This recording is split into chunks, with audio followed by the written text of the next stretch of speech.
So as many of you know at this point, we have copies of Battlefield 2 in the office. Woohoo! Yay, we finally have it. We've all been looking forward to it, and as I'm sure all of you have. So we decided to show you a little bit of what we've been doing. The first thing we wanted to show you is the Commander mode, which is one of the newest things to Battlefield 2, and one of the biggest differences, I think. This commander mode actually allows somebody to act as kind of a field commander that not only gets to tell squads where to go and what they need to defend, but actually gets some special abilities to help their team out. The 4 special abilities that the commander has are a scan mode that just scans the entire map. Only the commander can see this, see the little red blips of the enemy show up. This nobody else can. So that's mainly for the commander to say, okay, you need to go here and defend, or you need to go here and attack. The second ability is the artillery, which is probably the most powerful. This artillery pretty much allows you to strike anywhere at any time using stationary pieces of equipment that your team has to defend. And once this artillery starts dropping, everybody in the area dies, whether you're on the team or not. It's a pretty devastating attack, and it's scary to be in the middle of.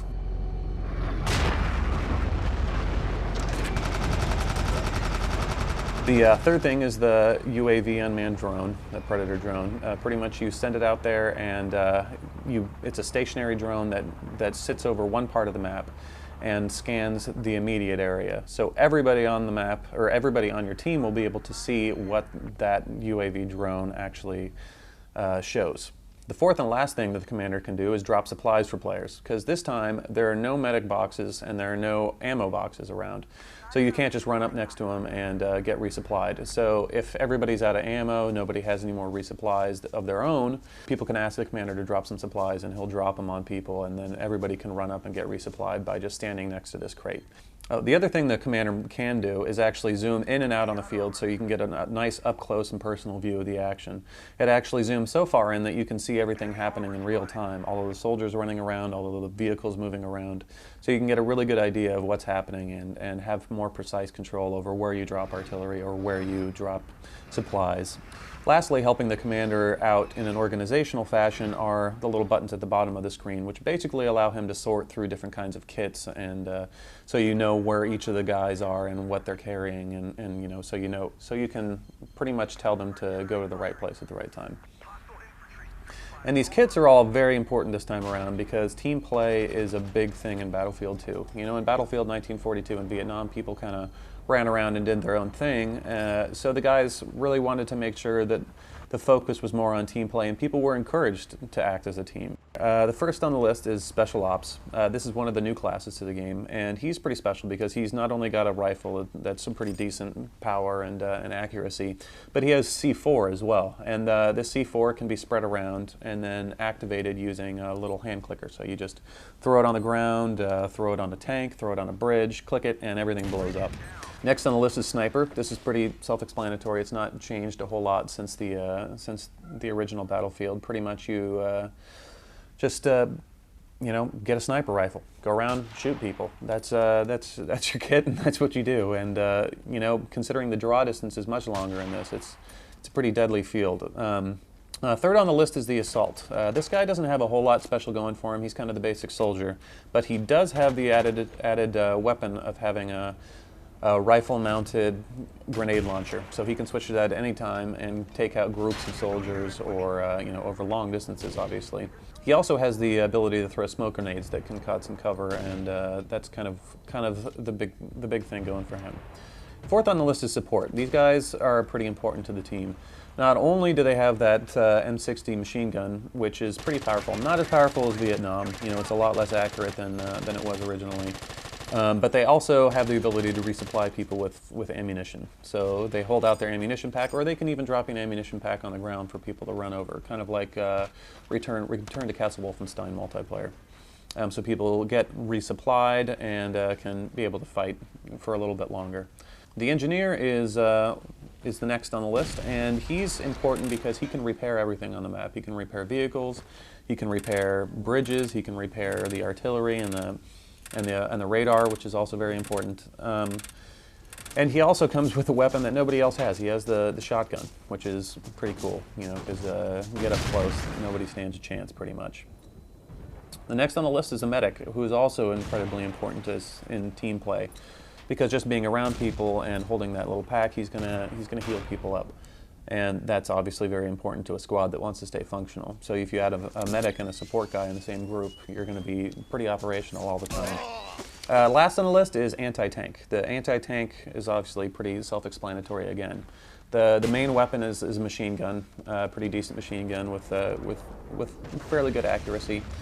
But he can switch at any time to an anti-tank weapon, which is obviously very important in a game that has a lot of vehicles. There's not a whole lot of shots to it, but you know, it's powerful and it's definitely useful to have.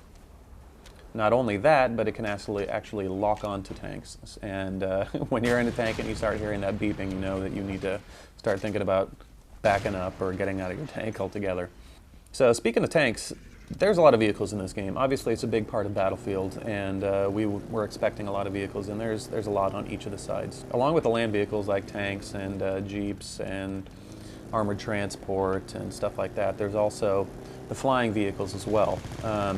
You know, controls are pretty much the same as they were before. I think flying and helicopter, you're still going to need a joystick. It's going to be a lot easier. It's definitely possible to fly around with a mouse and a keyboard. I'm terrible at flying helicopters. I've never been good at it. I don't know why. I can't figure it out. But you know, planes are actually pretty decent with a mouse. You're not gonna be able to fight against somebody with a joystick quite as easily. But they're a blast to fly around and fight with. You know, you can get into some pretty good dogfights, especially now that some of the weapons are you know, guided. So you have laser-guided missiles, you have heat-seeking missiles that you're going to need chaff to kind of drop away and to keep from shooting you down. The laser-guided missiles actually only target things on the ground, so you can take out tanks from planes now as well. One of the cool new missiles that the helicopters have actually only works from the gunner position, and this is the TV-guided missile. The TV-guided missile actually allows you to see the battlefield in a TV view, obviously, and you kind of focus the TV on the target, shoot, and you have a second to actually guide the missile yourself using the camera that's in the nose of the missile. So you can actually hone in and fire it at a tank and watch the tank blow up right from the top of the missile, which is a whole lot of fun. You know, it's a little hard to control. I think it's supposed to be. Obviously, it would be a little too much if you could control it really easily. You could pretty much take anything out on the field. But it's a whole lot of fun to see that happen, and it's an interesting little view.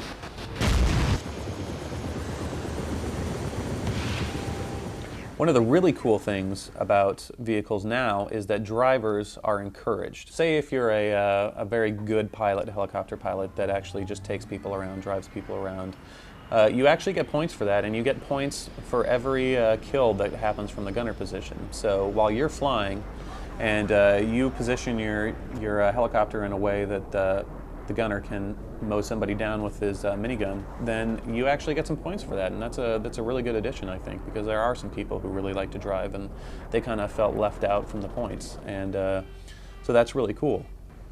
And points are handled really well this time around in general. You get points for driving, you get points for being a good tank person, you get points for a commander, you get points for all the different kits. So you heal someone, you get points as a medic, you heal someone, you resupply someone, you get some points as support, you repair something, you get points as an engineer. And so you actually will gain ranks in each of these kits.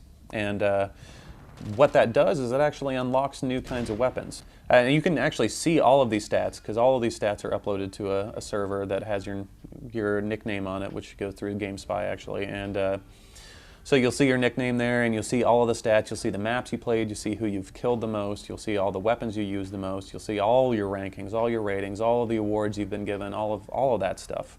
You also can go through all of the information about all of the kits and all of the sides and all that kind of stuff. And it's actually a really cool tool, and allows players to see what they're doing and how they've improved. And that's a pretty valuable tool.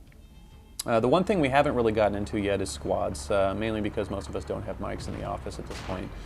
But we are, you know, kind of planning on getting those together and getting organized with that. So hopefully we'll be able to show you more of that next week.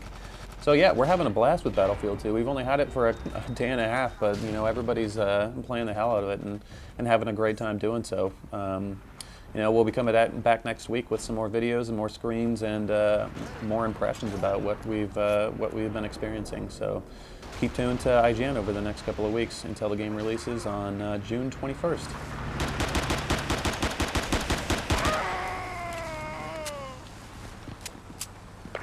أعداء على الأرض.